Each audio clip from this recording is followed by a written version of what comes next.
So, hello everyone. I'm audible.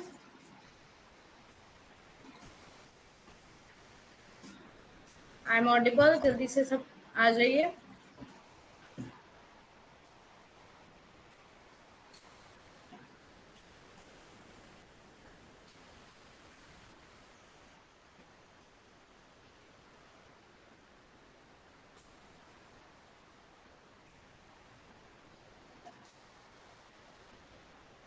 जल्दी आ जाओ सब.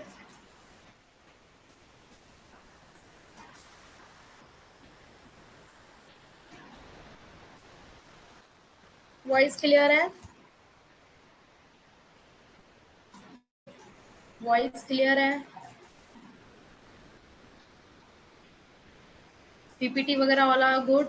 कंफर्म करा दो एक बार. स्टार्ट करते हैं. Very good evening Afreen. I am little bit good. Not properly fine because बारिश इतनी है तो फीवर तो आना बनता ही है ना. आप लोग कैसे हैं? और कल मैंने होमवर्क दिया था, सबने कर लिया?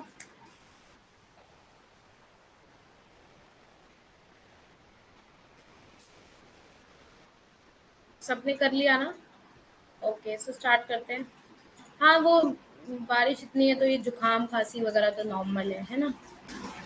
तो स्टार्ट करते हैं. Let's get started.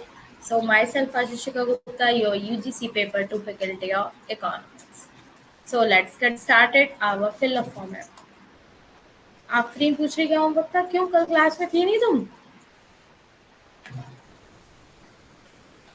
Recording session नहीं देखा? Very bad. गलत बात है. रिकॉर्डिंग सेशन देखना चाहिए था ना.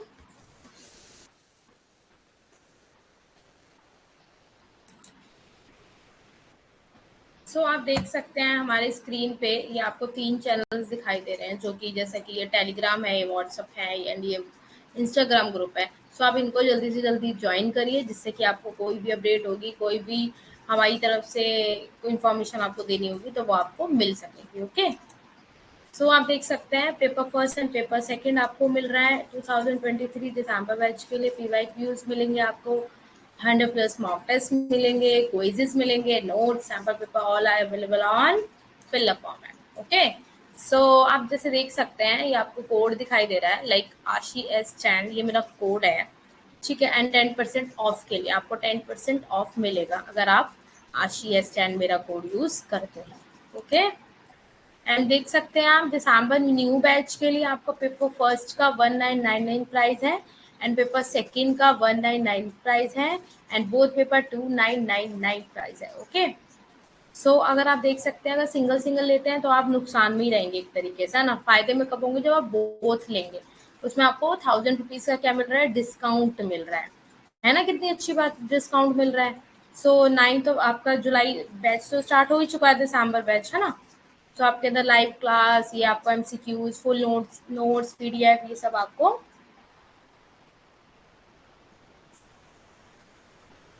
बेटा रिकॉर्डिंग सेशन नहीं देखा?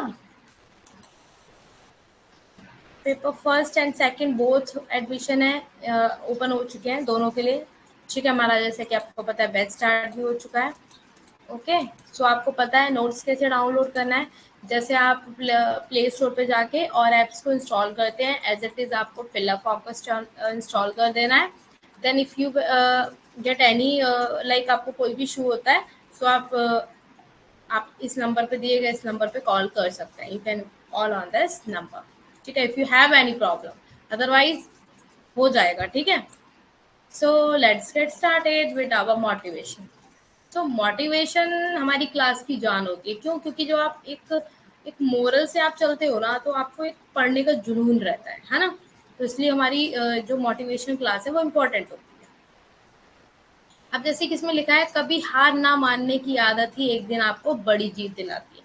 अगर आप हार नहीं मानेंगे, पर डे आप अपने हिसाब से चलेंगे कि नहीं आज मैं हारी हूँ तो नहीं, मेरे को मेहनत करते रहना है, डिस्टर्ब नहीं होना है अपनी हार से, है ना. अगर आप हार नहीं मानेंगे तो क्या होगा? पर डे आप कोशिश करेंगे तो एक दिन आपको जीत डेफिनेटली मिलेगी ही मिलेगी. वो तो आपको पता है, ये जीत तो मिलनी ही है ना. जब आप मेहनत करेंगे तभी तो आपको जीत हासिल होगी, है ना। यस, तभी कहते हैं कभी हार नहीं माननी चाहिए। आपको पता है रात के बाद दिन तो होनी ही है ना, तो ऐसे ऐसे ही आपका ये वक्त भी निकल जाता है। ठीक है, सो मेहनत हमेशा करो बस। ओके, सो आप इस पिक से क्या समझ पा रहे हैं? इस पिक से क्या समझ आ रहा है आपको? आई होप आपको इस पिक से ये समझ आ रहा होगा कि लाइक ये मैम ने वर्ड हमारे सामने ला दिया है, ये दुनिया रख दी है हमारे सामने, इसके इर्द गिर्द लाइक बॉक्सेस हैं, ये क्या दिखा दिया मैम ने हमें पिक में। इससे समझो हम किसके बारे में पढ़ने वाले हैं। ये बॉक्सेस इधर उधर हो रखे हैं आपके, ये अर्थ आपको शो हो रही है। व्हाट इज द मीनिंग, क्या है ये, इसका मीनिंग, अर्थ क्यों दिखा दी मैम ने हमें? तो इसी से ही तो हमारा पूरा जो आपका टॉपिक स्टार्ट हो रहा है, यूनिट स्टार्ट हो रही है, वो इसी पे ही पूरी डिपेंड है ना।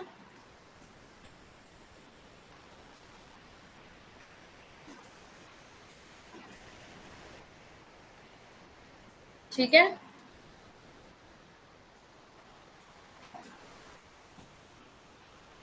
ओके। हाँ, सो जैसे कि आप देख सकते हैं, एक सेकेंड वेट करना। आप देख सकते हैं ये है एक ट्रेड, ट्रेड के बारे में हम पढ़ेंगे। तो इंटरनेशनल ट्रेड के बारे में जो हम पढ़ रहे हैं, तो इस समय क्या पता चल रहा है कि हमारे इर्द गिर्द ये सब ये सामान है, इसका मतलब क्या है, हम इंटरनेशनल ट्रेड की बात कर रहे हैं कि हमारी पूरे उसमें आपके इंटरनेशनल ट्रेड हो रहा है। तो ये पिक से आपको पता चल जाएगा हम इंटरनेशनल यूनिट के बारे में पढ़ रहे हैं, उसी से रिलेटेड टॉपिक्स को आज हम पढ़ेंगे, है ना। International trade. So what is the trade? Trade क्या होता है? ट्रेड क्या होता है? ट्रेड होता है, जैसे आप नॉर्मली जैसे किस एक समझ लो, जस्ट लाइक ये डेफिनेशन है हिंदी में, समझ लो, ठीक है। इसका मीनिंग ये हो गया जैसे कि आपने मेरे से कुछ लिया, ठीक है, अब आपने आगे चल के उसको बेच दिया, ठीक है, मुझसे खरीदा कुछ और फिर आगे जाके बेच दिया। तो ये क्या चल रहा है? ये क्या चल रहा है? ट्रेड चल रहा है। क्या चल रहा है? ट्रेड। कि लोगों के बीच में, मर्चेंटेंट्स के बीच में और आपका मिडल मैन के बीच में ये ट्रेडर्स चलते हैं, लाइक एक दूसरे के उसमें ट्रेडर्स चलते हैं। ठीक है, समझ आ गया ट्रेड क्या होता है। और what is international trade? International trade क्या होता है? ठीक है, एक दो स्लाइड्स है जिसमें पर्टिकुलरली ये मैंने इमेजेस ली हुई है इसमें, इसलिए हिंदी नहीं है, तो परेशान मत होना, ठीक है। इंटरनेशनल ट्रेड होता है कि आपका जब एक्सचेंज करते हो, मतलब एक दूसरे से आप एक्सचेंज करते हो, किसका? गुड एंड सर्विसेज का, बिटवीन कंट्रीज के साथ, कंट्रीज के साथ में जब आप गुड एंड सर्विसेज का एक दूसरे से एक्सचेंज करते हैं, तो क्या होता है? ये ट्रेड होता है कि आपकी वर्ल्ड इकोनॉमी में प्राइसेस और सप्लाई और डिमांड को अफेक्ट करता है। ठीक है, कि कितना आप गुड्स दे रहे हो, कितना सर्विसेज दे रहे हो, कितना एक्सपोर्ट कर रहे हो, कितना इंपोर्ट कर रहे हो, ये किस पे डिपेंड है हमारी? Yes, very good. ये डिपेंड करता है ओनली ऑन हमारी इंटरनेशनल ट्रेड पे कि आप क्या कर रहे हो। अच्छा, अब इस पिक से आपको क्या समझ आ रहा है? इसका जवाब आप लोग दो मुझे। ये दो हैंड है, शेक, हैंड शेक कर रहे हैं हाथ में, ठीक है, हाँ, दोनों हैंड से हाथ मिला रहे हैं, तो ये क्या हो रहा है? इसका मीनिंग क्या है? मैं बताती हूँ। इसका मीनिंग ये है कि जैसे कि आप देख पा रहे हैं, इन्होंने हाथ मिला लिया, ठीक है। ये कह रहा है कि अगर मान लो, इंटरनेशनल ट्रेड का मतलब क्या है, कल बताया था मैंने कि अगर इंडिया है, इधर ले लो, इधर ले लो अपना कोई भी, यूएस ले लो, यूके ले लो, ओके, यूके ले लो। अब मान लो यूके में वाइन है, वाइन का ज्यादा एडवांटेज है अकॉर्डिंग टू इंडिया में चावल का, राइस का ले लो, चावल, राइस, ठीक है, ठीक है। और अलग अलग कंट्रीज एक दूसरे से ट्रेड तब करते हैं बच्चा, जब उनको नीड होती है उस चीज की। अब जैसे इंडिया में चावल की एडवांटेज ज्यादा है, इसका एफिशिएंसी ज्यादा है, ये ज्यादा है मात्रा पे, क्योंकि हमारे पास लेबर ज्यादा होती है। आपको पता है हमारी इंडिया लेबर इंटेंसिव है ना। और जो जो आप बाहर के देश में देखोगे, वहाँ पे लेबर का इतना नहीं होता, वहाँ टेक्नोलॉजी ज्यादा होती है। तो इसके पास वाइन का स्पेशलाइजेशन है, इस बार चावल का। तो ये क्या करेगा? ये कहेगा से मैं तेरे को क्या कहते हैं, एक्सपोर्ट कर देता हूँ चावल, और वाइन तेरे से इम्पोर्ट कर लेता हूँ। ये इंडिया कहेगी ना, ऐसे ही इसको क्या होगा, ये से क्या कर लेगा, इम्पोर्ट कर लेगा और ये एक्सपोर्ट कर लेगा। तो ये आपस में हाथ ये बता रहा है, साझा संधि कर रहा है। ये क्या कर रहे हैं? एक दूसरे से संधि कर रहे हैं, किस बात की? अगर ये चीज समझ आ गई ना, तो आपको पूरा इंटरनेशनल समझने से कोई नहीं रोक सकता। इसका मीनिंग यही है कि जिसमें मेरा स्पेशलाइजेशन है, जिसमें मैं अच्छा बना रही हूँ, अच्छा कर रही हूँ, तो वो मैं तुम्हें दे दूंगी, और तुम जो बना सकती हो वो तुम दे दो। जैसे एग्जाम्पल ले लो डेली रूटीन के अकॉर्डिंग। जैसे किसी को चावल अच्छे बनाने आते हैं, मेरे को रोटी अच्छी बनानी आती है, तो तुमने बोला आप मुझे चावल दे दो, मैं आपको रोटी दे देती हूँ, हम दोनों का काम चल जाएगा। चल जाएगा ना। इसका बेसिक एक तरीके से मीनिंग यही है। ठीक है, समझ आ गया? समझ आ गया इसका मीनिंग? इसका मीनिंग यही है कि आप संधि कर लेते हैं आपस में। ठीक है, समझ आ रहा है? से यस और नो तो बोला करो बच्चों, कहाँ सो जाते हो? से यस और नो तो बोलो। ठीक है, अब आप देख सकते हैं शालू भी एड ऑन हो चुकी है। इंटरनेशनल ट्रेड के अंदर आप अब आप देख सकते हैं जैसे कि इंपोर्ट आप करते हैं, ठीक है, एक्सपोर्ट करते हैं चीज़ों का, है ना? इंपोर्ट एक्सपोर्ट, ये क्या है? मंगा रहे हो, भेज रहे हो, तो ये एक्सपोर्ट इंपोर्ट करते हो, तो यही हमारा रियल में इंटरनेशनल ट्रेड होता है ना? क्या होता है हमारा? इंटरनेशनल ट्रेड होता है। ठीक है।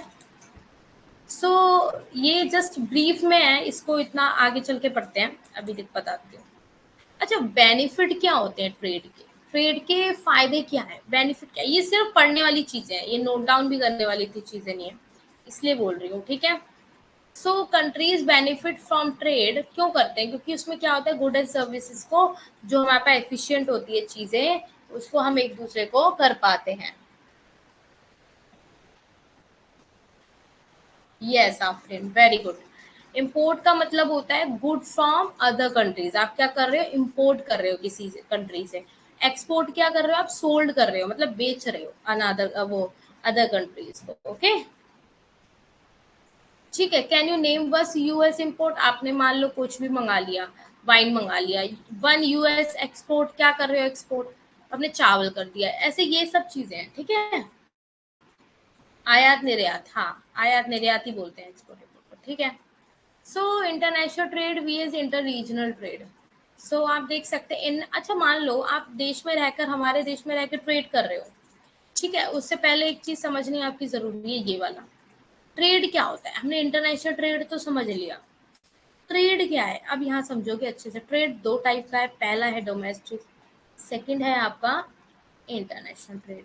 क्या है आपका? International trade.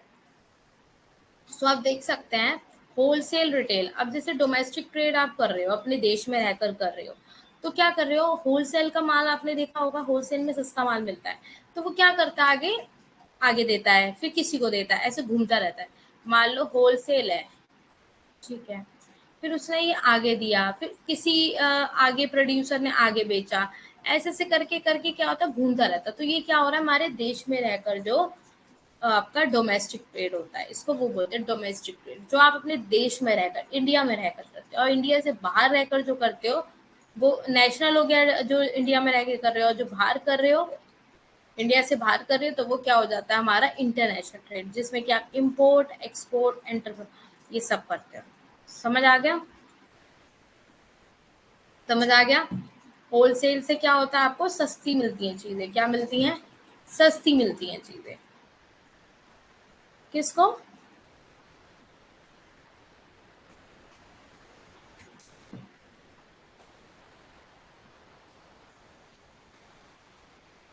किसको? आपने जल्दी बताओ।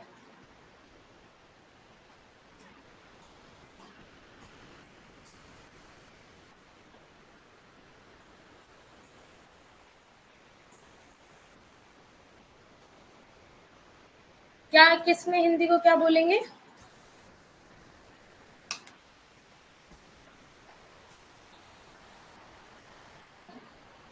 कौन कौन है आज क्लास में? आफरीन है, शालू है, एक बच्चा और है। कौन है? एक सेकंड।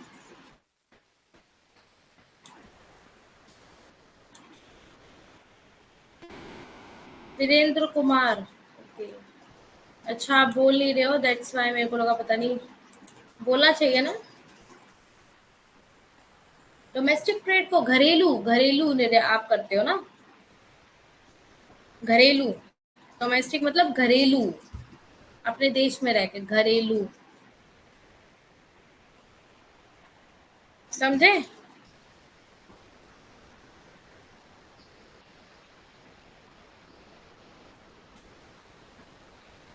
समझ में आ गया?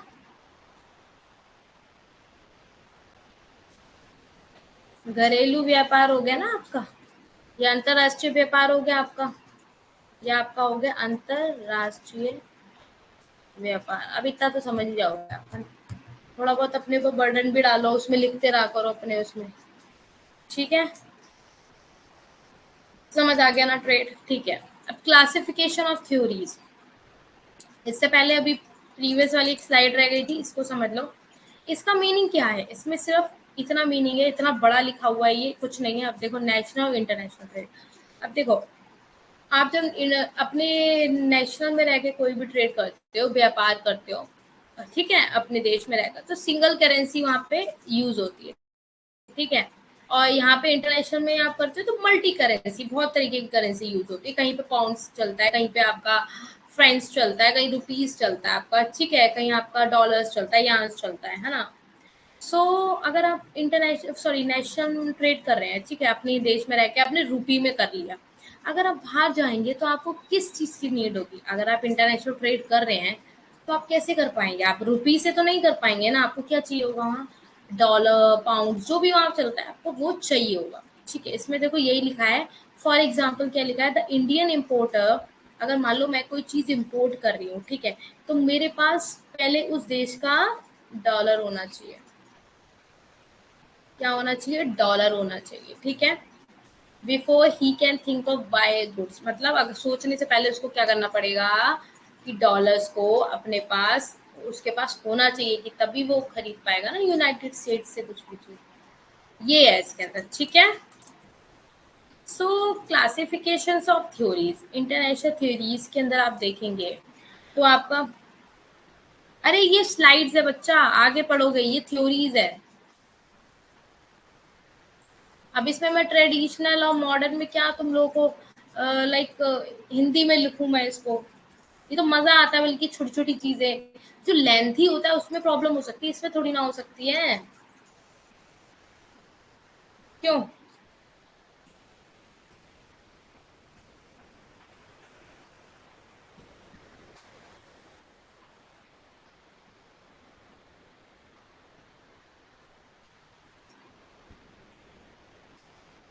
आफरीन देखो, तुम्हें क्या है ना, बिल्कुल प्रॉपर हर चीज में हिंदी तुम सोच के बैठ गई हो कि तुम्हें हिंदी हिंदी हिंदी चाहिए। बट बेटा एक इस पर्टिकुलर में, आप ट्रेडिशनल हमें पता है, परंपरागत है, ठीक है, और ये आपका मॉडर्न थ्योरी है, ये आपका क्या है? आधुनिक, ठीक है, आधुनिक है। तो इसमें आपको क्या मैं इसका स्लाइड अलग से लाके दूं? ठीक है, ये तो आप नॉर्मल जब समझोगे तभी आपके माइंड में स्टक हो जाएगा।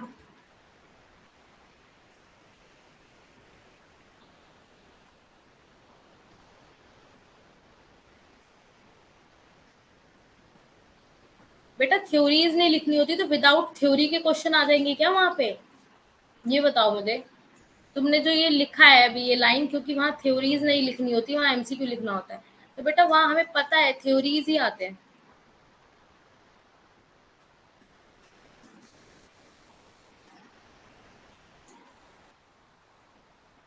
ओके ओके ओके, ठीक है। ठीक है, तो आप देख लो इसके अंदर ट्रेडिशनल थ्योरी के अंदर आपका मर्केंटिलिज्म है, एब्सोल्यूट वाली थ्योरी है, कंपैरेटिव है, फैक्ट एंडोमेंट थ्योरी है। और आपका मॉडर्न में कौन सी है?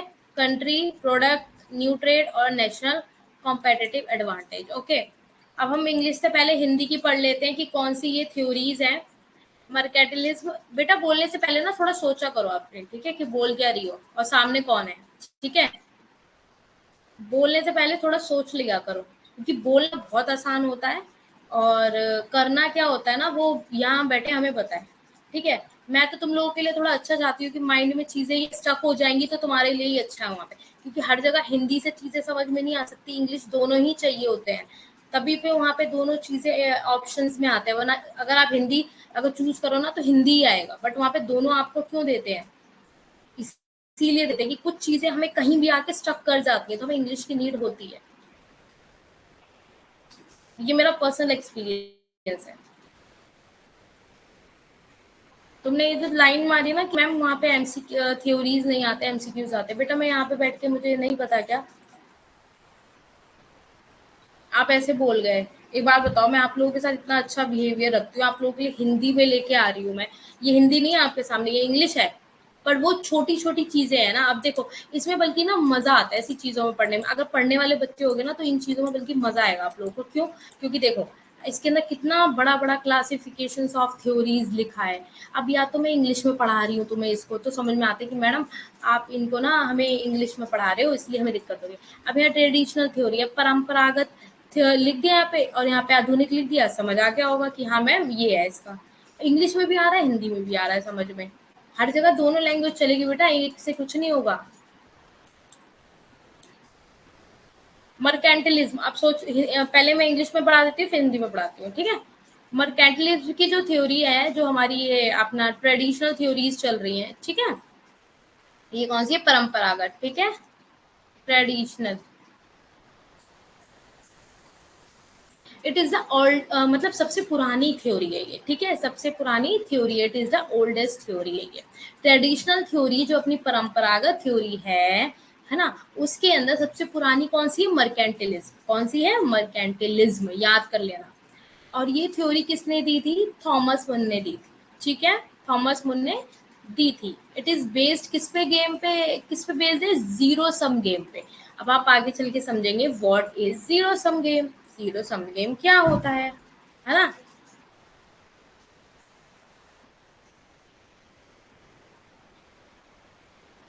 वो आपने, कोई बात नहीं बेटा, कि क्या कहते हैं, ठीक है, वो कोई दिक्कत नहीं है। बट बेटा ये भी तो दिखा करो सामने कौन है, और मैं आपको करा रही हूँ। आपसे ज्यादा चिंता मुझे है कि आपका निकलेगा तो मुझे कितनी खुशी होगी। पता है आपको, ये चीज तो मेरे ऊपर लेके देखो ना। मैं यहाँ पे आपके साथ खाना पूर्ति तो करने आई नहीं हूँ, खाना पूर्ति करनी होती तो मैं आपकी सुनती हिंदी के लिए, नहीं सुनती ना बेटा। बेटा मैं खुद हिंदी से हूँ, मैंने खुद हिंदी ले रखा था। मैं आप लोगों को क्या बोलूँ, मैंने, मेरे पास खुद हिंदी में था। कि सोचोगे मैम इंग्लिश में पढ़ी है इसलिए इंग्लिश में पढ़ा रही है इतना। बेटा मेरे पास खुद हिंदी था, खुद हिंदी में मैंने इकोनॉमिक्स ली थी, समझे। बट आज देख लो इंग्लिश में पढ़ना पड़ रहा है और पढ़ाना भी पड़ता है। क्यों? क्योंकि हर जगह बेटा समझ में आया ना कि हिंदी नहीं चल सकती आप, ठीक है। हिंदी नहीं चल सकती आप, इसलिए मैं आपको बार बार समझाती हूँ। अब देखो ये क्या है, इमर्ज करता है इसमें इंग्लैंड की मिड में जो 16 थ्योरीज थी, ठीक है।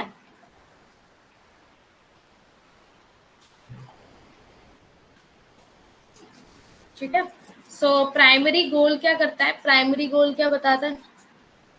यस, ये थ्योरीज हैं आपकी। ये जो अभी देखो, ये पीछे आपने देखा नहीं, आप लोग देखो ये रहा, ये ट्रेडिशनल थ्योरी है, मतलब परंपरागत थ्योरीज के अंदर आपकी ये 4 थ्योरीज हैं। 1, 2, 3 एंड 4। सबसे पहले पढ़ रहे हैं हम मर्केंटिलिज्म, ठीक है, जो कि हमारी सबसे पहली थ्योरी है परंपरागत थ्योरी, ठीक है। अच्छा, ये एज्यूम करता है कि गोल्ड ही है जो कंट्रीज को अच्छा एक वेल्थ दे सकता है, ठीक है। प्राइमरी गोल क्या करता है? It is to increase the wealth of the nation of acquiring gold. Primary जो गोल होता है वो किसको इंक्रीज करता है? वेल्थ ऑफ द नेशन को, ठीक है। सो मर्केंटलिज्म आप हिंदी में देख लीजिए, ये सबसे पुराना सिद्धांत है, ठीक है। ये सिद्धांत क्या है? थॉमस मुन द्वारा दिया गया था।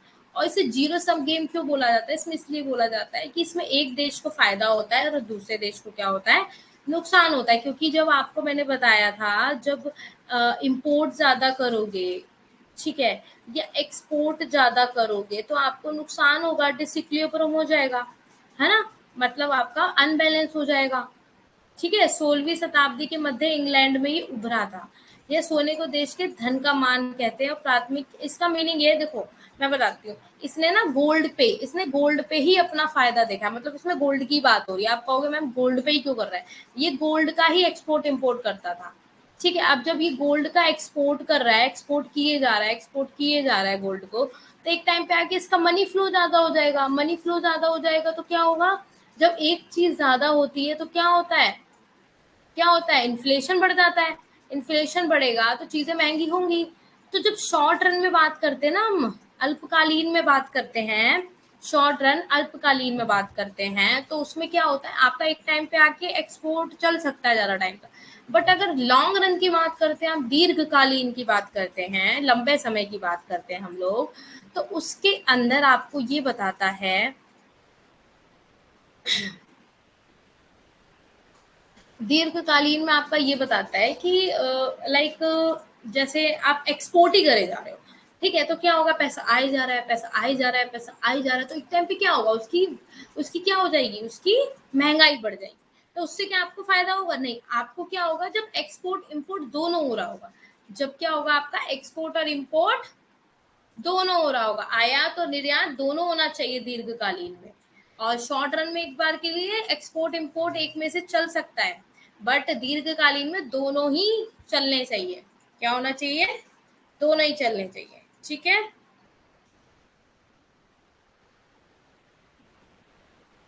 ओके, एक सेकेंड।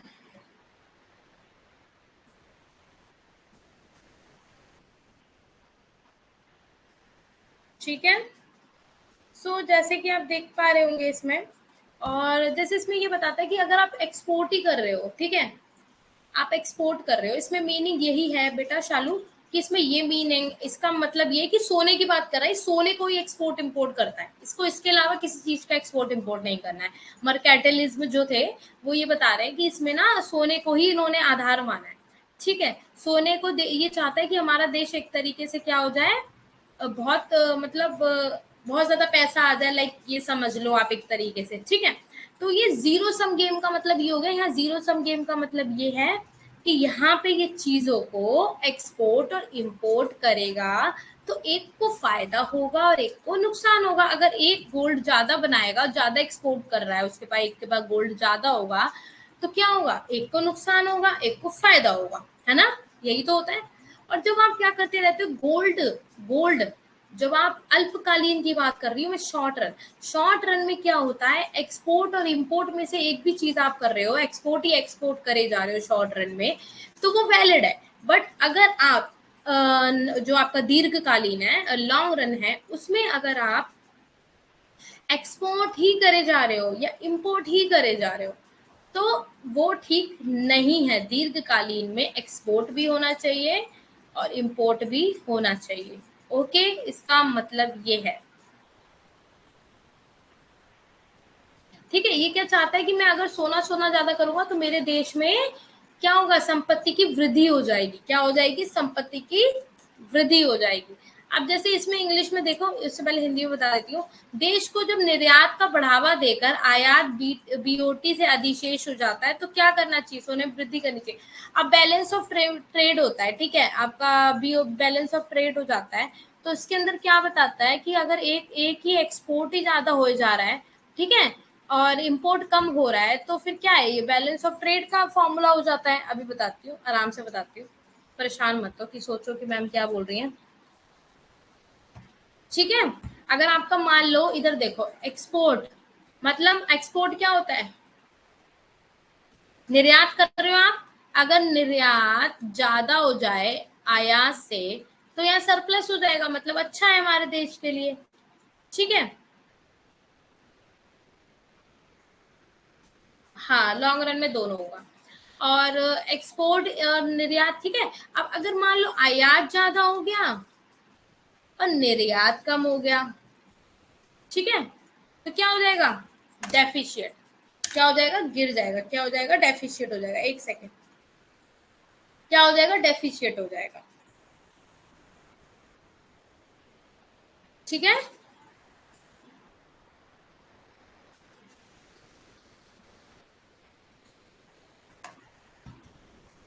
ठीक है, समझ में आ गया, डेफिशिएट हो जाएगा, क्या हो जाएगा, घाटा हो जाएगा। क्योंकि अगर आप आयात ज्यादा कर रहे हो, किसी देश से मंगा रहे हो ज्यादा, तो क्या होगा, उसके पास मनी फ्लो ज्यादा जा रही है ना, उसको फायदा हो जाएगा। ठीक है, हाँ, और अगर क्या होगा, आपका निर्यात अगर ज्यादा होगा आयात से, तो आपको क्या होगा, क्या होगा, आपको अधिक होगा फायदा, है ना? फायदा क्या होगा, अधिक होगा। अब इसका दोष क्या था, इसका मर्केंटाइलिज्म जो थे, इनका क्या दोष था, इनका यही दोष था कि ये इस देश ने, सॉरी, इस सिद्धांत ने देश के धन के माप के रूप में सोने के अलावा कुछ भी मान्यता नहीं दी थी। अभी बताया मैंने, सिर्फ इन्होंने सोचा कि हम सोने के अलावा किसी चीज को मान्यता नहीं देंगे, मतलब सोने पे ही निर्भर हो गए थे ये एक तरीके से। समझ रहे हो, ये दोष है बस इसमें। अब डेविड हमें क्या बताते हैं कि प्राइस पे से फ्लो मैकेनिज्म कैसे चलता है। एक देश केवल निर्यात या आयात करके लंबे समय तक लाभ नहीं उठा सकता है, कुछ समय बाद व्यापार संतुलन में असंतुलन हो जाएगा। मानते हो इस चीज को? अगर मान लो एक देश में, वही बात बताई ना मैंने, एक देश में केवल निर्यात या आयात करके लंबे समय तक लाभ नहीं उठा सकते हो आप। अगर आप निर्यात ही निर्यात करोगे तो क्या होगा, तो आपको आप मान लो निर्यात ही निर्यात करेगा, तो मनी फ्लो आ रहा है तो चीजें नहीं आ रही, तो क्या फायदा होगा एक टाइम पे आके? नहीं होगा, है ना। ऐसी आयात करते रहोगे एक टाइम से, मतलब एक चीज डिसइक्विलिब्रियम होता है, जो अन डिसइक्विलिब्रियम होता है, ठीक है, इक्विलिब्रियम हो जाता है और डिसइक्विलिब्रियम हो जाता है, ठीक है।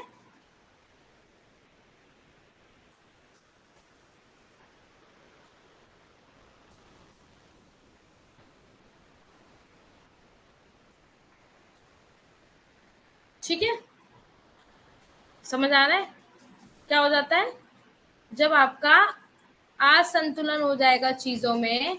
कब होता है असंतुलन? जब आप क्या करते हो, या तो आयात आयात ज्यादा करोगे या निर्यात ज्यादा करोगे, ठीक है। ये दोनों करोगे ज्यादा तो क्या हो जाएगा, इकोनॉमी में, अर्थशास्त्र में क्या हो जाएगा, असंतुलन आ जाएगा।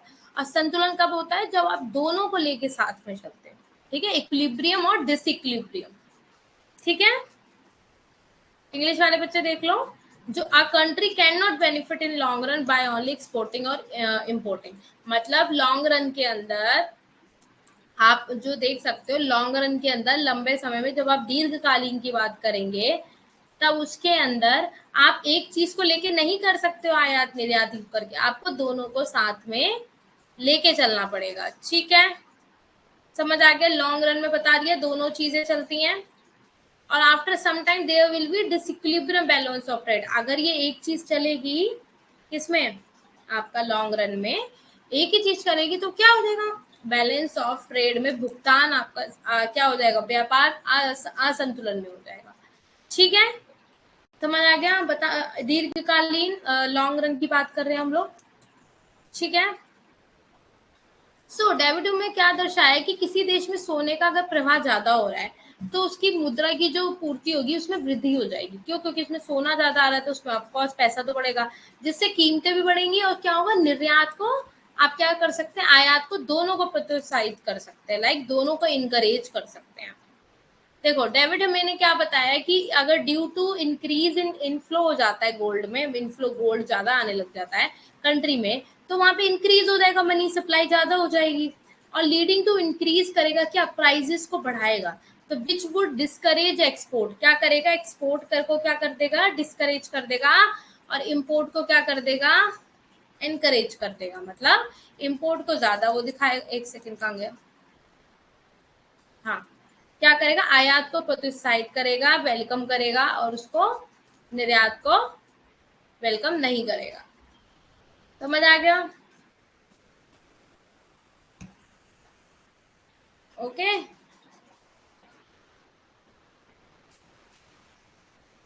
जोया पता नहीं क्लास में है या नहीं है।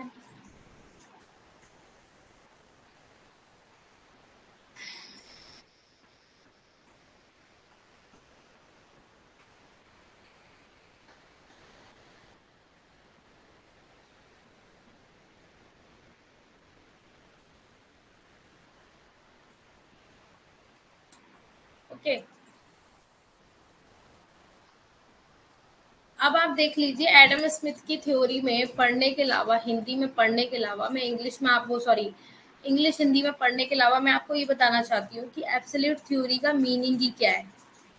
एब्सोल्यूट एडवांटेज थ्योरी क्या होती है, इसमें क्या होता है, स्मिथ के अनुसार क्या बताया, क्या एक देश को फायदा है या दूसरे पर प्राकृतिक या अधिकृत इस संबंध में नहीं है, क्या है। तो आपको देख सकते हो, इसका मीनिंग ये हो गया एक तरीके से कि श्रम विभाजन करता है इसमें, और विशेषता को, दोनों को लाभ मिलता है इसमें। राष्ट्रीय और अंतर्राष्ट्रीय श्रम आपका उस पे स्तर पे होता है श्रम का विभाजन, ठीक है। अंतर्राष्ट्रीय स्तर पर क्या होता है, मतलब इसमें कहने का मतलब ये है कि अगर मान लो, मैं बताती हूँ, जैसे मैंने वही बताया, इसमें वही चीज आ जाती है।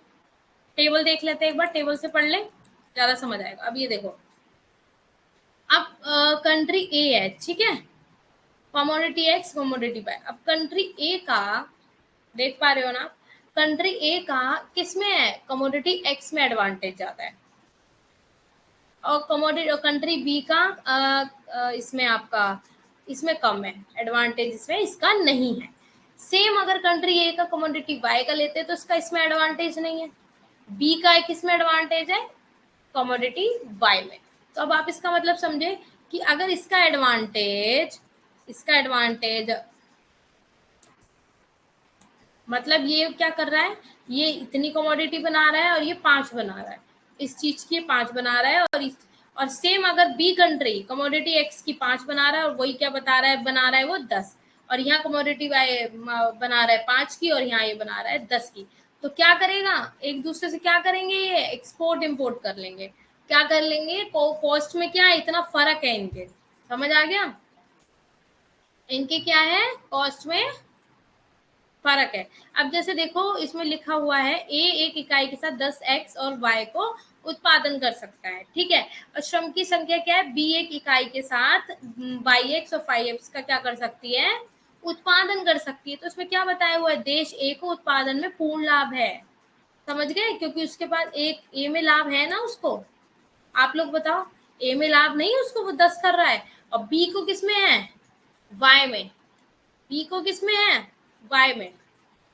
बी हैज एब्सोल्यूट किसमें है, वाई में, मतलब इसका एब्सोल्यूट एडवांटेज किसमें है, ए का एब्सोल्यूट एडवांटेज किसमें, एक्स में, और बी का एब्सोल्यूट एडवांटेज किसमें है, वाई में,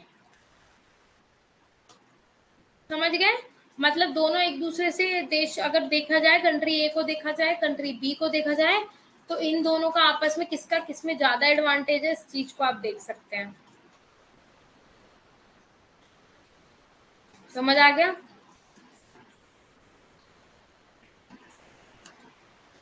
समझ आ गया।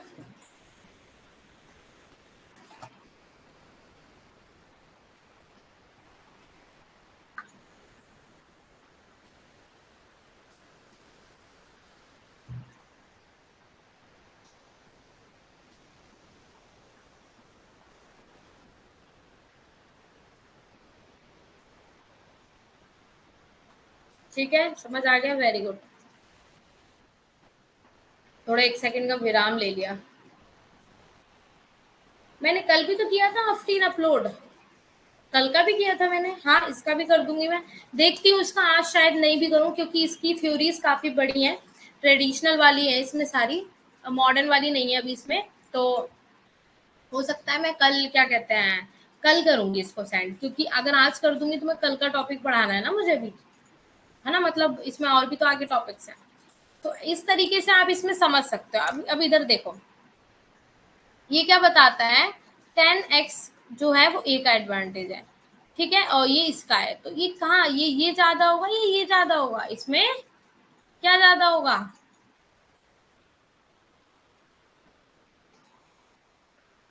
इसमें ये वाला पार्ट ज्यादा होगा, क्योंकि यहाँ पे क्या एक्स 10 को वो सॉरी ए कंट्री को इसमें एडवांटेज मिल रहा है ना। अब देखो ट्रेड हो रहा है दो कंट्रियों के बीच में, ठीक है, और एक इसमें स्पेशलाइजेशन है इसका एक्स, ठीक है, एंड बी प्रोडक्शन कर रहा है वाई का, जो आप टेबल में देख सकें, दोनों देशों के बीच व्यापार दोनों को क्या करता है, लाभान्वित करता है, और यदि ए विशेषता रखता है, उसकी विशेषता रखता है, हिंदी में कितने टिपिकल वर्ड होते हैं ना, वाई ए के उत्पादन में एक्स और वाई का उत्पादन जैसे तालिका उसमें दिया गया है, ठीक है, जैसे आप इसमें देख सकते हैं, अगर प्रोडक्शन करने से पहले ट्रेड कर रहे थे तो जो ए कंट्री है वो एक्स का वाई इतना कर रहा था कमोडिटी, और बी इतना कर रहा था, तो कितना हो गया 15, और यहाँ पे वाई का भी सेम 15, जो एक्स का यहाँ देखा तो भी कितना आया 20 आया, इनको प्लस किया क्या आया 20 आया, ठीक है, तो वो ही बता रहे कि इसमें कितने का किसको फायदा हुआ, तभी तो समझाती हूँ, मैंने खुद हिंदी में पढ़ा है इसलिए तो मैं बताती हूँ कि भाई थोड़ा बहुत इंग्लिश में पढ़ना शुरू कर दो, वरना आगे दिक्कत हो जाएगी, अभी पता चल रहा है ना कि हिंदी के बिना दिक्कत हो रही है, हिंदी चाहिए तो फिर आगे चल के वो आपका स्कोप नहीं है आपको ग्रो करने के लिए। सच बोल रही हूँ मैं। मेरे को तो कॉपी पेस्ट करने में कोई टाइम थोड़ी ना लगता है। इंग्लिश भी तो मैं बनाती हूँ, हिंदी भी बनाती हूँ।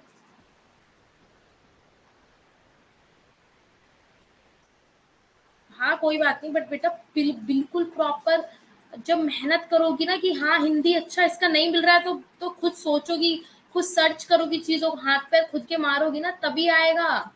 मैं यही तो तुम लोगों को मेहनत करवाना सिखा रही हूँ। तुम लोग नहीं समझोगे। तुम लोग ये समझ के बैठ गए हो कि बस मैडम की जान खा लो, मैडम मतलब लाइक वो ही करेंगी जो करेंगी सब।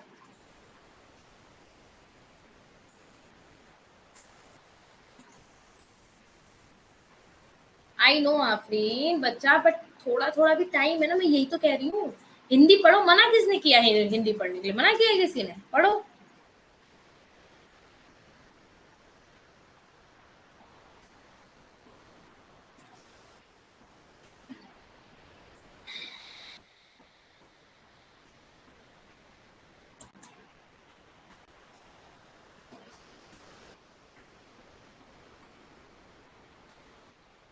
रविंद्र कुमार।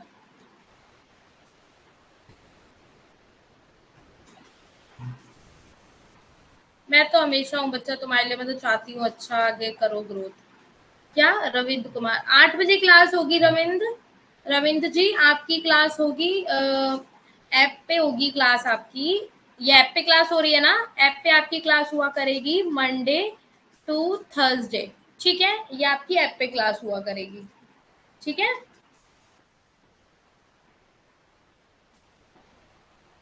ठीक है। ऐप क्या होगा, ये मंडे टू थर्सडे आपकी क्लास हो गई, और यूट्यूब पे 8 बजे होगी। ठीक है, ऐप पे जो सेम टाइम पे थर्सडे तक। और यूट्यूब पे आपकी फ्राइडे और सैटरडे को 10 बजे क्लास होगी।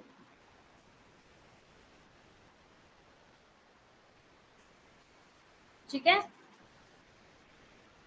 लोगन मैं दोनों ही तो यूज कर रही हूँ लैंग्वेज, क्या हुआ? दिक्कत हो रही है आपको भी आफरीन की तरह?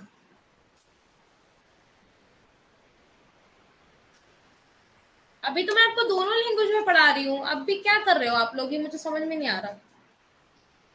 जरा सा एक मैंने जरा सा एक क्लासिफिकेशन इंग्लिश में क्या रख दिया आप लोगों के, वो तो था भी नहीं थ्योरी का पार्ट, वो तो मैंने जस्ट इंग्लिश में इसलिए पढ़ा दिया कि फटाफट मुझे मिल रहा था वो कहीं से इमेज, तो मैंने आपके लिए अच्छा करने के लिए, उसको अट्रैक्टिव करने के लिए उसको वहां कर दिया।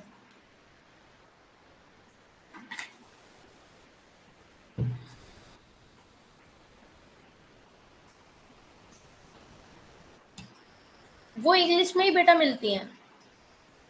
अच्छा दोनों लैंग्वेज ठीक है, ओके। बेटा वो इंग्लिश में ही इमेजेस मिलती है, हिंदी में बहुत कम मिलती हैं।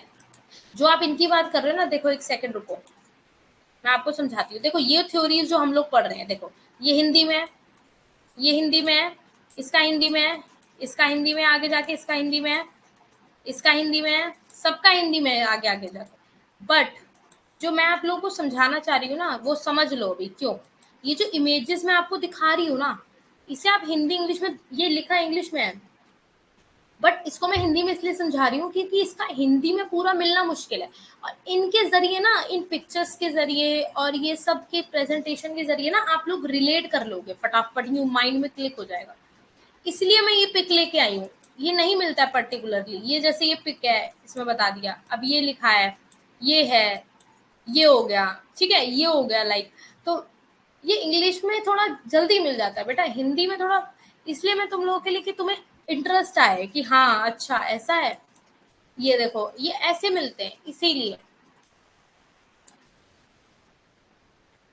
मतलब मुझे एक बात बताओ, तुम लोगों को अच्छा ही मटेरियल दूंगी, मेरे को खुद थोड़ी ना अच्छा लगता है तुम लोग परेशान हो या कुछ भी है ना? ओके। सो देख लो अब, ठीक है। अब ये हो गया। अब देखो, अब हम कल क्या पढ़ेंगे ना, पीपीसी कर्व वगैरह पढ़ लेंगे। उसका रीजन ये है कि इसमें ना थ्योरीज में आगे उससे रिलेटेड चीजें चलेंगी। पीपीसी हो गया, ओके, आपका इंडिफरेंस कर्व हो गया, पीओपी हो गया। ये मैं सोच रही हूँ कल इसकी स्लाइड न्यू बना के ना इनको आपको कल समझा दूँ अच्छे से। उसका रीजन ये हो जाएगा कि आगे थ्योरीज में ना ये सब चीजें आएंगी, छोटे छोटे पार्ट में आएंगी। तो आपको अगर ये अच्छे से पता चल जाएगा ना, तो आपको दिक्कत नहीं होगी आगे थ्योरीज पढ़ने में। ठीक है, टूल्स पढ़ा दूंगी मैं कल। ओके।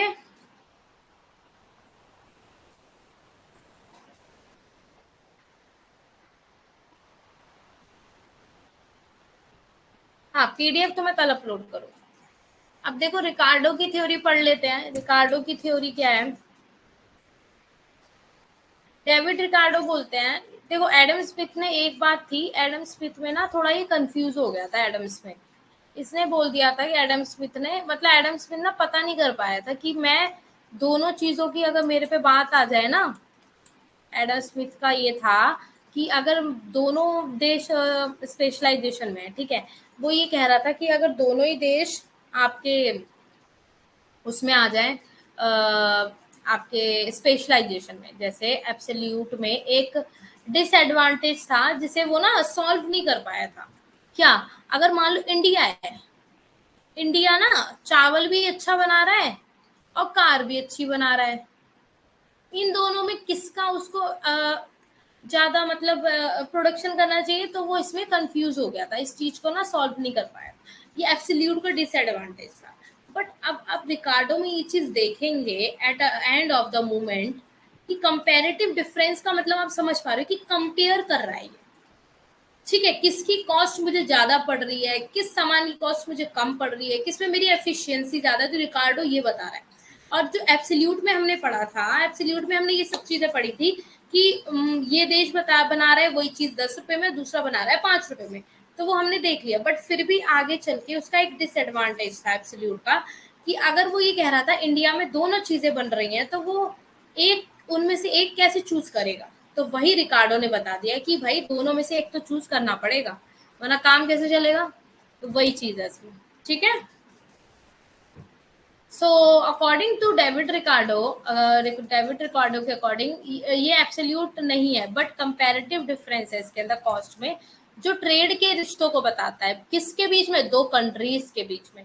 जब आप प्रोडक्शन करते हो कॉस्ट डिफर हो जाती है, अलग हो जाती है कॉस्ट, है ना, बिकॉज क्यों, ज्योग्राफिकल डिवीजन हो जाता है लेबर का, स्पेशल मतलब हम क्या करते हैं, लेबर का डिवीजन कर देते हैं। ओके।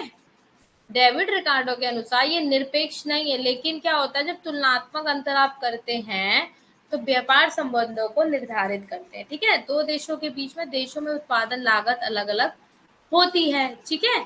और भौगोलिक जो आप विभाजन करते हैं उत्पादन में, विशेष किसका, श्रम का, लेबर का, ठीक है। सो ड्यू टू डिफरेंस आप किसकी वजह से करते हैं, क्लाइमेट चेंज भी होता है, नेचुरल रिसोर्सेज जहाँ ज़्यादा होते हैं, आपका जोग्राफिकल सिचुएशन होती है, एफिशिएंसी होती है ऑफ लेबर की, ठीक है। A country can produce commodity at a lower cost than the other, each country specializes in the production of a commodity। जलवायु, प्राकृतिक संसाधन, भौगोलिक के अंतर के कारण श्रम की स्थिति और दक्षता, एक देश एक का उत्पादन कर सकता है, इस पे सब पे डिपेंड होता है, श्रम लेबर जहाँ काम करेगी। दूसरे की तुलना में जब कम लागत पर वस्तु लगती है तो उसे क्या बताते हैं कि उत्पादन में विशेषता रखता है, तो उसमें क्या लग रही है, कम लागत लग रही है, तो उस वस्तु के उत्पादन में विशेषता रखता है।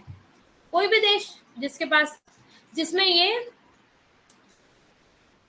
जिसमें ये उत्पादन की तुलनात्मक लागत सबसे कम होती है, उसी का उत्पादन करता है ना, समझ रहे हो।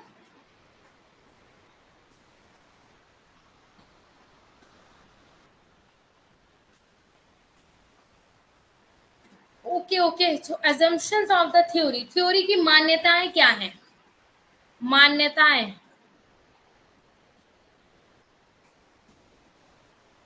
जो रिकार्डियन थ्योरी थी उसकी क्या मान्यता पे डिपेंड है। सो हिंदी में देख लो, केवल दो देश हैं, इंग्लैंड और पुर्तगाल, जिसे कहते हैं एक ही दो वस्तुओं का उत्पादन करते हैं। अब आ गई वही वाली बात, एक ही दो वस्तुओं का उत्पादन करता है, मतलब एक ही देश दो वस्तुओं का उत्पादन करता है, ठीक है।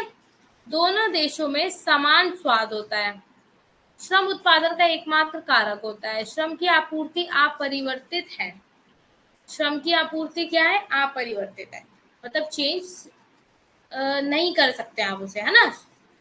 अगर आप श्रम मतलब लेबर ही नहीं लगाओगे तो कैसे उत्पादन करोगे, नहीं कर पाओगे ना। और दोनों में क्या है, समान स्वाद है, दोनों में वही बताया ना मैंने, समान है, सेम होगा। सो ऑल यूनिट्स और लेबर क्या है यहाँ पे, होमोजीनियस है, लेबर क्या है, सेम है। लेबर क्या है, सेम है। Price of two commodities are determined by labour cost. Number of labour क्या है यहाँ पे, प्रोड्यूस कर सकता है जो ईच यूनिट। और टेक्नोलॉजिकल क्या है, अनचेंज है। और अब इसके अंदर क्या है, लॉ ऑफ कॉन्स्टेंट की बात हो रही है। और ट्रेड जब आप करोगे बिटवीन द टू कंट्रीज तो उसमें क्या देखा जाएगा, बार्टर सिस्टम देखा जाएगा, क्या क्या कैसे बांट। श्रम की सभी इकाइयां सजातियां हैं। जो वस्तुओं की कीमत श्रम लागत द्वारा निर्धारित की जाती है, अर्थात प्रत्येक उत्पादन के लिए नियोजित श्रम इकाइयों की संख्या वस्तुओं का उत्पादन निरंतर लागत के कानून के तहत किया जाता है, या जो भी है। तकनीकी ज्ञान क्या होता है, अपरिवर्तित हो जाता है। क्या हो जाता है, अपरिवर्तित हो जाता है। ठीक है। दोनों देशों के बीच व्यापार किस आधार पर होता है, वस्तु विनिमय प्रणाली, मतलब वस्तु विनिमय कर रहे हो, एक दूसरे से लेन देन कर रहे हो। ठीक है, किस पे व्यापार होता है हमारा, वस्तु विनिमय पे। किस पे होता है, वस्तु विनिमय पे। यस। कल मैंने होमवर्क दिया था शालू और लोमन, आप तो थे ना क्लास में, कर लिया होमवर्क? हिंदी में पढ़ोगे, हिंदी में। उत्पादन के कारक प्रत्येक देश के भीतर पूरी तरह से कि क्या है, गतिशील है। मतलब एक दूसरे से आप गतिशील हो सकते हैं, ये नहीं कि इधर उधर नहीं जा सकते, लेकिन देशों के बीच पूरी तरह क्या है, स्थिर है।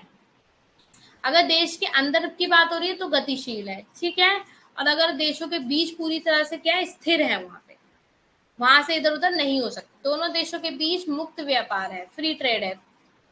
ठीक है, नहीं है, ठीक है, फ्री ट्रेड इसमें नहीं है। There is free trade between two countries. अच्छा, इसके अंदर ओके ओके ओके। देखो इसमें क्या लिखा है, दोनों के बीच में फ्री ट्रेड है, लेकिन वस्तुओं की आवाजाही, व्यापार और बाधाओं पे प्रतिबंध है। मतलब आना जाना पे आपका ये क्या है, प्रतिबंध है। ठीक है, दोनों के बीच व्यापार करने में कोई परिवहन लागत शामिल नहीं है, नो ट्रांसफर पेमेंट। दोनों देशों में उत्पादन के सभी कारक पूरी तरीके से नियोजित करे जा सकते हैं। और अंतरराष्ट्रीय बाजार सही है ताकि विनिमय अनुपात किसके लिए, दोनों वस्तुएं समान है। क्या है, दोनों वस्तुएं समान। ठीक है, अब एक्सप्लेनेशन करेंगे हम इसकी थ्योरी का, कल पढ़ेंगे, क्योंकि अभी हम आगे टाइम नहीं है हमारे पास। जब हम स्टार्ट कर देंगे फिर अधूरा समझ में आएगा, तो कल यहाँ से पढ़ेंगे। इसके बाद आपकी वो वाली थ्योरी है, मर्केटिलिस्ट पढ़ ली, एब्सोल्यूट पढ़ ली, आपका रिकार्डो चल रहा है, और फैक्टर एंडोमेंट थ्योरी है। कल आपका ये खत्म हो जाएगा। ठीक है, और कल मैं आपको ध्यान रखना, कल मैं हो सकता है ये खत्म करने के बाद आपको पीपीसी वगैरह जो मैंने बताया ना, बैलेंस ऑफ ट्रेड वगैरह पढ़ाऊंगी। ठीक है, कल मैं ऐसा करती हूँ, बुक्स के बारे में आपको थोड़ा बता दूंगी। ठीक है, ठीक है। तो अब आप ऐसा करो, मुझे होमवर्क मैंने आपको क्या दिया था तो मुझे बताओ शालू, कि इकोनॉमिक्स क्या होता है, मैंने बोला था एग्जाम्पल मुझे बताओगे आप।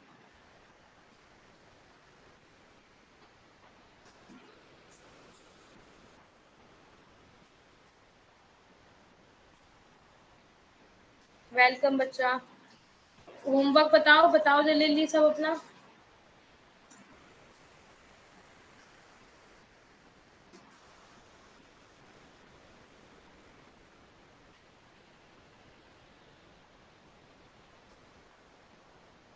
जल्दी बता दो सब।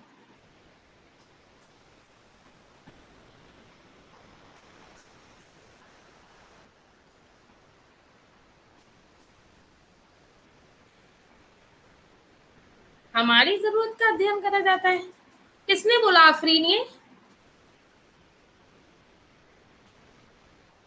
गलत है डेफिनेशन। ये डेफिनेशन नहीं होगी बेटा कि हमारी जरूरतों का अध्ययन किया जाता है। हमारी जरूरतों का कैसे अध्ययन करोगे आप?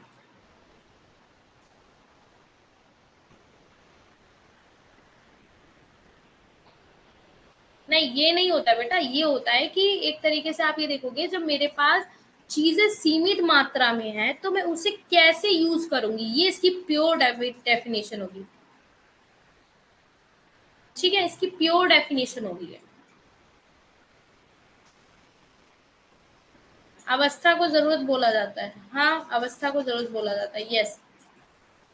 क्या होता है जब आपका आपको क्या चाहिए होती है, लाइक आपको एक आपके सीमित मात्राओं को देखा जाता है। ठीक है, ओके, सीमित मात्रा में बस चीजें हैं, ओके, रिसोर्सेज हैं, और क्या कहते हैं, फिर आप क्या करते हो उससे, अपनी जो आपकी डिजायर्स ज्यादा होती हैं, आपकी नीड्स ज्यादा होती हैं, है ना।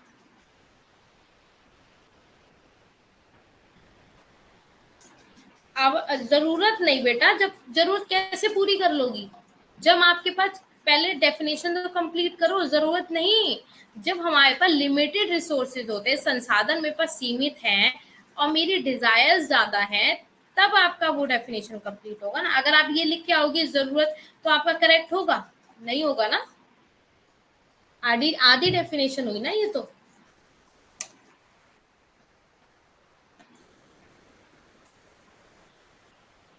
देखो बेटा, ऐसा तो है नहीं कि मैं परफेक्ट हूँ, ठीक है, या कोई भी इसमें दुनिया में कोई परफेक्ट नहीं है, मुझसे भी गलती हो सकती है, मैं भी पढ़ाते टाइम गलती कर सकती हूँ, इतना कोई इशू नहीं है। बट जो चीज सही है वो सही है। अगर मुझे नहीं आता होगा कोई चीज, तो आई एक्सेप्टेड, उसमें कोई प्रॉब्लम नहीं है। अपनी गलती एक्सेप्ट करने में कभी कोई प्रॉब्लम नहीं होनी चाहिए, नहीं होनी चाहिए ना, नहीं होनी चाहिए ना, एम आई राइट। यस। तो बेटा, जब आप पूरी डेफिनेशन नहीं लिखोगे तो वो डेफिनेशन पूरी नहीं होगी, है ना। सो चलो अब क्लास को एंड कर देते हैं फिर।